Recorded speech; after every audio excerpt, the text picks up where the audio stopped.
မင်္ဂလာပါဒီနေ့ဒေါ်ဆန်းစုကြည်ရဲ့အသက်80ပြည့်မွေးနေ့အမှတ်တရအနေနဲ့ကျွန်တော်ကြပြရှိတစ်ပုဒ်ကိုရွတ်ချင်ပါတယ်ဒီကြပြကိုကွယ်လွန်သွားပြီဖြစ်တဲ့ပသိမ်ကကြပြဆရာမအောင်ပွင့်က1998ခုနှစ်မှာရေးသားခဲ့တာဖြစ်ပါတယ်ဒီကြပြနဲ့ပတ်သက်ပြီးတော့အမှတ်တရတစ်ခုကတော့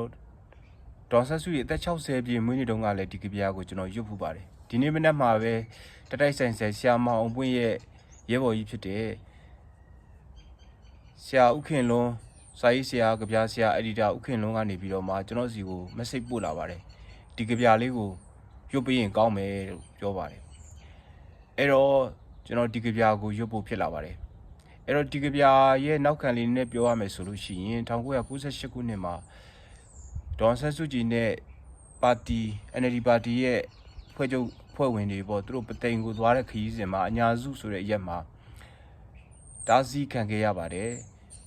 အဲ့တော့လေကွင်းထဲမှာပဲရှေ့ကိုလည်းသွားလို့မရနောက်ကိုလည်းပြန်မဆုတ်ပဲနေမှာဒေါ်ဆန်းစုကြည်ကအဲ့ဒီကားထဲမှာပဲနိုင်ငံရေးအန်တုတဲ့အနေနဲ့ကားထဲမှာ12ရက်13ရက်လောက်နေရောညပါနေခဲ့ရပါတယ်အဲ့ဒီနောက်ခံအခြေအနေမှာဆရာမအောင်ပွင့်ပသိမ်သားကြပြဆရာမအောင်ပွင့်ကဒီကြပြကိုရေးသားခဲ့တာဖြစ်ပါတယ်ကြပြနာမည်က12ရက်မြောက်ညနေပါကျွန်တော်ဒီကြပြကိုရွတ်ပါမယ်12ရက်မြောက်ညနေ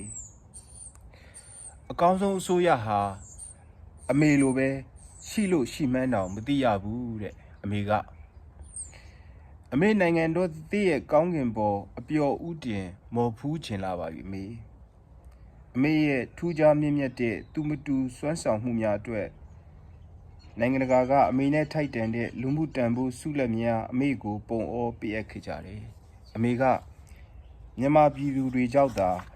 အမေထိုက်တန်ခဲ့တာပါတဲ့တရားရှိသူကိုတရားကကူပါတယ်အမေမိခင်ကသားငယ်ကိုအသက်နဲ့ရင်ကာကွယ်သလိုအမေကလူထုကိုစာနာညှတာတယ်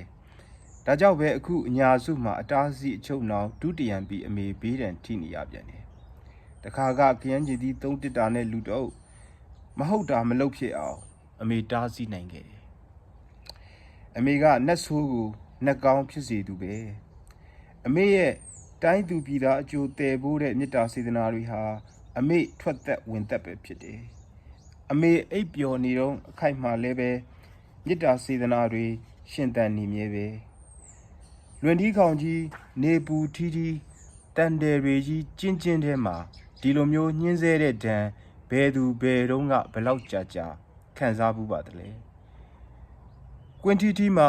မှောင်ကြီးကြလဲအမေနေရတယ်ကွင်းထီထီမှာမိုးချမ်းကြီးရွာချလဲအမေနေရတယ်စီပီတာယာကထီးပေးတယ်လက်ဆက်တစ်တီးကျွေးတယ်မိုက်ကယ်ဂျက်ဆင်မက်ဒေါနာသချင်းတွေကိုဖွင့်ပေးတယ်စာအုပ်တွေပေးတယ်နဲ့အမေကိုသေးသိအောင်လှုပ်တာဒီလိုယာရိုးလား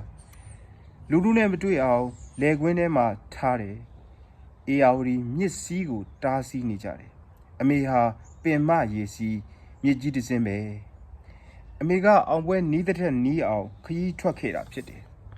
အမောင်ထဲမှာတယောင်တည်းပဲအမေသိတယ်ဖြူနီးပြဝါဘာညာဘာအယောင်တွေမှခွဲခြားမကြည့်ဘူး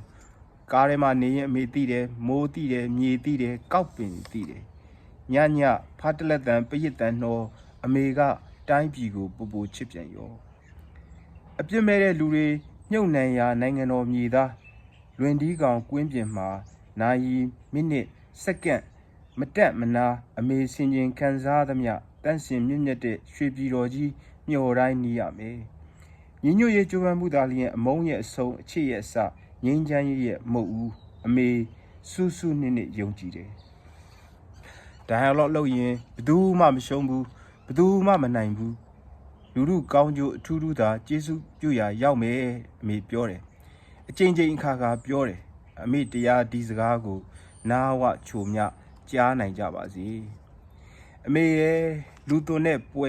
တောင်ရင်းမြစ်ကန်ကားပင်ထိုးကျွန်တော်တို့လူမျိုးတွေအမိုက်သွန်တယ်လို့တွန်ချခံနေရတယ်အမေရဲ့အမျိုးသားရေးနဲ့အော်ဆုံးအချိန်မှာအမျိုးသားရေးဆုံးရှုံးဆုံးအချိန်ဖြစ်နေပေါ့မိမပြိုလေးတွေနုဆိုရွယ်တစ်ရောင်းကုန်ချစ်ကြရခင်မကောင်းမှုအကြောင်းဆုံးအမေနားမချမ်းမြေ့ရဘူးနေ့ရှိသူကြားနေရတယ် နေဆက်မှာတိုင်းရင်းသူအပြိုစင်ကလေးသူ့ရဲ့16နှစ်ပြည့်မွေးနေ့သက်စီဖျောင်းနိုင်ထွန်းနေတော့ပြုံးကနေမိစ္ဆာ19ယောက်မကရောက်လာပြီဒီညနေရန်ကုန်မြို့ကနေအမေရှိရာအနောက်ဘက်ကောင်းငင်စီကိုလှမ်းကြည့်မိတယ်တင်အောင်စုံတွေလှလိုက်တာ12ရက်မြောက်ပြီအမေခဏနေရင်မိုးဆုံဆုံချုပ်ပြန်အောင်တော့မယ်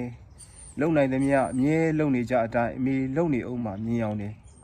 ဒုက္ခပတ္တစနေဒုက္ခဘယပတ္တစနေဘယသောကပတ္တစနေသောကဟောတုတပ္ပိပိ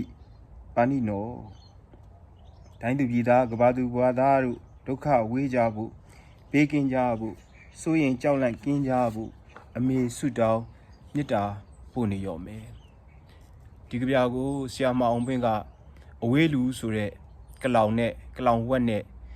1998မှာရေးသားခဲ့တာဖြစ်ပါတယ်ခင်ဗျာ